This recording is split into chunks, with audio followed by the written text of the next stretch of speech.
to how people are looking after themselves.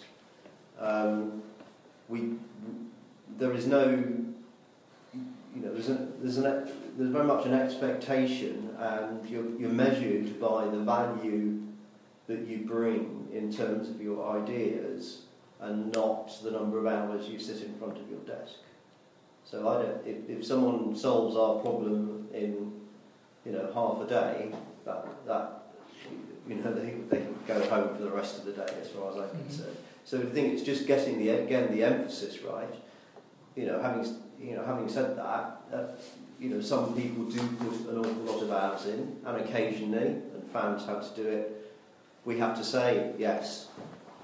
You need to go and work in Birmingham for 4 or 5 weeks, and it'll probably be 10-hour days or 12 hours days. But we then try and balance that with, okay, when you come back here, you can have a bit of time off, and it is about balance. But we're not, the business model is not predicated on everybody doing 120% of their time on billing hours. It's having sensible targets. It's making sure the work we do is value-added work, that it isn't just turning a handle. So it's really valuing the output, not the input. Yeah, I think that's probably the summary of it, isn't it? I can only speak on my own behalf. It's not about hours. It's about if you do something you really like. The satisfaction itself is kind of balancing. Yeah, of course. Yeah, if people get the challenges, the kind of people that... Yeah, that's quite important. Yeah, if you've done a PhD, you're used to being self-motivating and having at times to do an awful lot of hard work. Yeah.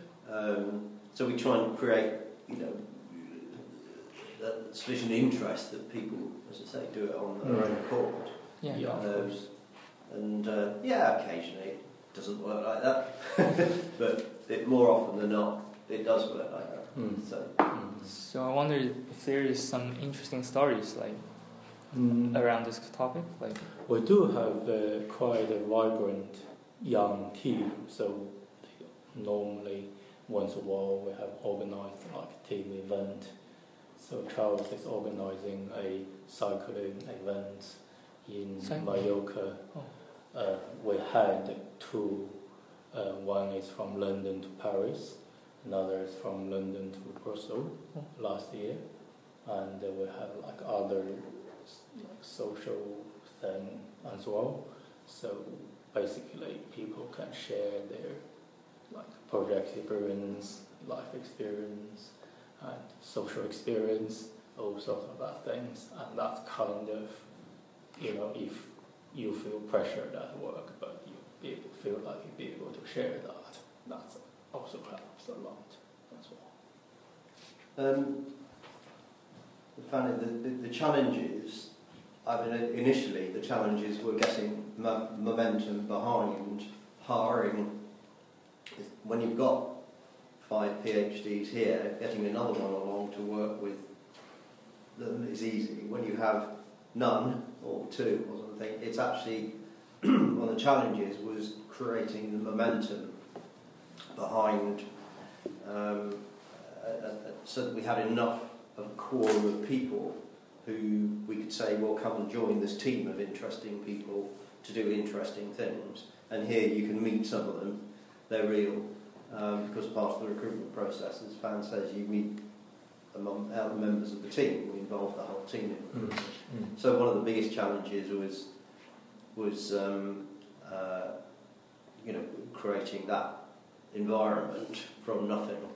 I don't think any of the original founders had that level of qualification. They're some very bright people, but it was just sort of ramping up that side of it. I think we were profitable from day one, because some of our clients came across. I think some of the challenges are recruiting and building the business fast enough to make Amy happy. That's certainly a challenge. External from a client point of view is I think it is gaining recognition that you can do this, because Amy's core business is not what we do, so our brand is not a high-end consultancy brand. It is what it is, but it is actually convincing people that within this much bigger business there is a high-end consultancy. So one of the challenges is about the brand recognition. And then I think when you're in a small business is, when you get a big project, is how you're going to manage a big project. I think one of the biggest challenges we had was when Network Rail, on this job I was talking about that was so successful, they said we'd like 15 people to start tomorrow. And that was a third of the workforce at the time.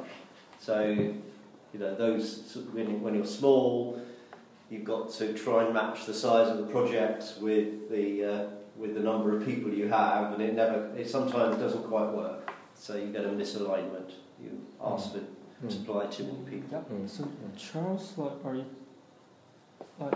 focused still stick on the question we're talking about? Or? Sorry?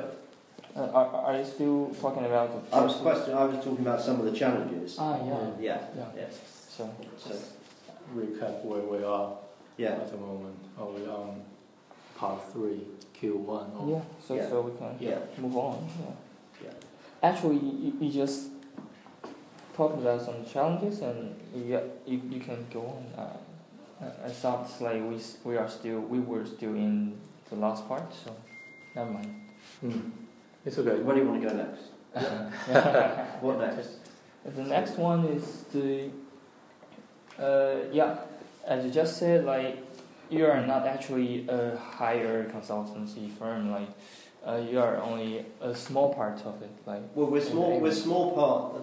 We are a high-end consultancy, but we are part of a much bigger company which does other things. Yeah. So it's the brand recognition in getting that across to people. Okay. So Amy is associated with doing other things, not with what we're doing. So that's been quite a challenge. So. Yep. So also let's move on to the next question. Like, what is the strengths compared with the other consultancy firm? Because like they looks bigger and like. Well, we have the biggest group of analysts in one place in the infrastructure industry, as far as I'm aware. No one's challenged me when I said that. So with about 60 analysts, that's a significant group in any industry. Yeah. It's certainly big in the infrastructure industry. And whilst others may say they have an analytical base, they're not necessarily all in one place. So by bringing them all together and allowing for this interaction of ideas, you get some hugely imaginative solutions to problems. So that's, to me, that's probably, and the second thing is that not only are we have that analytical skills, but we have access to the practical side. So other consultants do not have access. I can't ring a guy up and say, hello, can you share with me your problems of running your railway within the same company? So we can do that.